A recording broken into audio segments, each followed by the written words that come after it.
നദീതടം എന്ന് പറയുന്നത് 6ാമത്തെ സോണാണ്. ഇവിടെ പൂർണ്ണമായും മനുഷ്യ ശരീരങ്ങൾ ഉണ്ടോ എന്നറിയാനുള്ള തെരച്ചിൽ നടത്തുകയാണ്.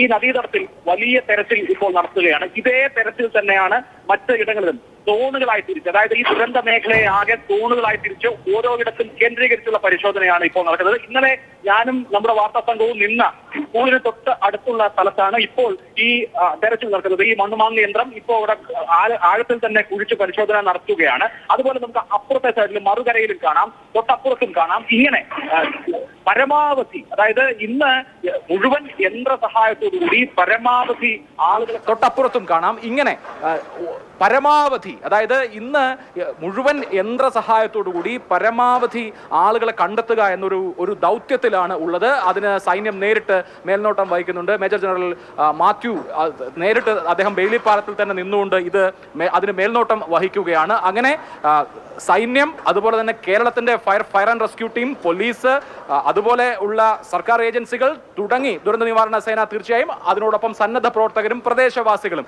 ഓരോ തെരച്ചിൽ ടീമിന്റെ ഒപ്പവും പ്രദേശവാസികൾ കൂടിയുണ്ട്. അവർക്ക് വീടുകളും മറ്റും നിന്നിരുന്ന സ്ഥലങ്ങൾ കൃത്യമായി അറിയാം എന്നുള്ളത് കൊണ്ടാണ്. ഇപ്പോൾ ഞാൻ നിൽക്കുന്നത് ഈ പുഴയോരത്താണ്. ഈ പുഴയോരത്ത് ആഴത്തിൽ കുഴികൾ എടുത്തുകൊണ്ട് അവശിഷ്ടങ്ങൾക്കിടയിൽ തെരച്ചിൽ നടത്തുന്ന ദൃശ്യങ്ങളാണ് നമ്മൾ കണ്ടുകൊണ്ടിരിക്കുന്നത്. ഇത് തന്നെയാണ് മുകളിലേക്ക് മുണ്ടക്കൈയിൽ മാത്രമല്ല തെരച്ചിൽ നടത്തുന്നത്. പുഞ്ചിരിമുട്ട് മുതൽ താഴേക്ക് എല്ലാ ഭാഗങ്ങളിലും സോണുകളായി തിരിച്ച് ഇതേപോലെ മണ്ണുമാന്ത യന്ത്രങ്ങൾ ഉപയോഗിച്ചുകൊണ്ടുള്ള പരിശോധന ഇപ്പോൾ നടത്തിക്കൊണ്ടിരിക്കുകയാണ്. അതിനിടയിലാണ് വെള്ളരിമലയിൽ നിന്ന് 4 പേരെ രക്ഷിച്ചു എന്ന വാർത്ത വരുന്നത്. ഞാനത് ഈ സേനാ ദൗത്യ തലവനോട് അന്വേഷിച്ചിരുന്നു. അദ്ദേഹം പറഞ്ഞത് അതിൽ ഒരാൾക്ക് മാത്രമാണ് പരിക്കുള്ളത്. ബാക്കിയുള്ള ആളുകൾക്ക് അല്ലെങ്കിൽ തന്നെ വരാമായിരുന്ന സാഹചര്യം ആയിരുന്നു എന്നുള്ളതാണ്. അങ്ങനെ അത്തരത്തിൽ ഒറ്റപ്പെട്ട് നിൽക്കുന്ന ആളുകൾ ഇനിയും ഉണ്ടാകാമെന്നും അദ്ദേഹം കൂട്ടിച്ചേർക്കുന്നുണ്ട്. ഇപ്പോൾ വളരെ ഊർജിതമായ നിലയിൽ, വളരെ സജീവമായി തന്നെ ഈ തെരച്ചിൽ പ്രവർത്തനം പുരോഗമിക്കുന്നു. ഇതിന് തൊട്ടപ്പുറത്തൊരു സ്കൂളുണ്ട്. ആ സ്കൂളിന്റെ ഒരു കെട്ടിടം തകർന്നിട്ടില്ല. മറ്റൊരു കെട്ടിടം ഇപ്പോൾ കാണാവുന്ന ഈ ക്യാമറയിൽ ഞാൻ ചൂണ്ടുന്ന ഭാഗത്ത് കാണാവുന്നത് ഒരു സ്കൂൾ കെട്ടിടത്തിന്റെ അവശിഷ്ടമാണ്.